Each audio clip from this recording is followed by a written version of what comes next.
ಸಿದ್ದರಾಮಯ್ಯ ಅವರು ಮುಖ್ಯಮಂತ್ರಿ ಸ್ಥಾನದಿಂದ ರಾಜೀನಾಮೆ ನೀಡಬೇಕು ಎಂದು ಒತ್ತಾಯಿಸಿ ದಾವಣಗೆರೆ ಜಿಲ್ಲಾ ಬಿಜೆಪಿ ವತಿಯಿಂದ ಬೃಹತ್ ಪ್ರತಿಭಟನೆ ನಡೆಸಿದರು. ಮೂಡ ಹಗರಣದಲ್ಲಿ ಮುಖ್ಯಮಂತ್ರಿ ಸಿದ್ದರಾಮಯ್ಯ ವಿರುದ್ಧ ರಾಜ್ಯದ ರಾಜ್ಯಪಾಲರು ತನಿಖೆ ನಡೆಸಲು ಪ್ರಾಸಿಕ್ಯೂಷನ್ಗೆ ನೀಡಿರುವ ಅನುಮತಿಯನ್ನು ರಾಜ್ಯದ ಉಚ್ಚ ನ್ಯಾಯಾಲಯ ಎತ್ತಿ ಹಿಡಿದಿದೆ. ಹಾಗಾಗಿ ಸಿದ್ದರಾಮಯ್ಯ ಅವರು ಮುಖ್ಯಮಂತ್ರಿಯಾಗಿ ಮುಂದುವರಿಯಲು ನೈತಿಕತೆಯನ್ನು ಕಳೆದುಕೊಂಡಿದ್ದಾರೆ. ಆದ್ದರಿಂದ ಅವರು ತಕ್ಷಣ ರಾಜೀನಾಮೆ ನೀಡಬೇಕು ಎಂದು ದಾವಣಗೆರೆ ಜಿಲ್ಲಾ ಬಿಜೆಪಿ ಒತ್ತಾಯಿಸಿತು.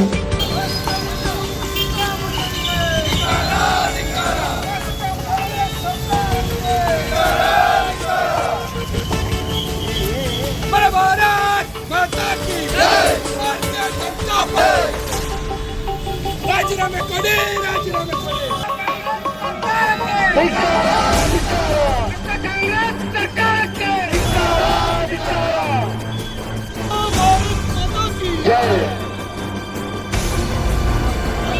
ಒಂದು ಕಲಿಯುವ ಸಿದ್ದರಾಮಯ್ಯನವರು ರಾಜ್ಯ ನೇತೃತ್ವ ವಹಿಸಿರ್ತಕ್ಕಂಥ ನಮ್ಮ ಜಿಲ್ಲಾ ಅಧ್ಯಕ್ಷರು ಆಗಿರ್ತಕ್ಕಂಥ, ಅದೇ ರೀತಿ ನಮ್ಮ ಮಾಜಿ ಮೇಯರ್ ಆಗಿರ್ತಕ್ಕಂಥ ಅಧ್ಯಕ್ಷರನ್ನ ತೋರ್ತಾ ಇದ್ದೇನೆ. ಅದೇ ರೀತಿ ದಕ್ಷಿಣದ ಉತ್ತರದ ಅಟಕವನ್ನ ತೋರ್ತಾ ಇದ್ದೇನೆ.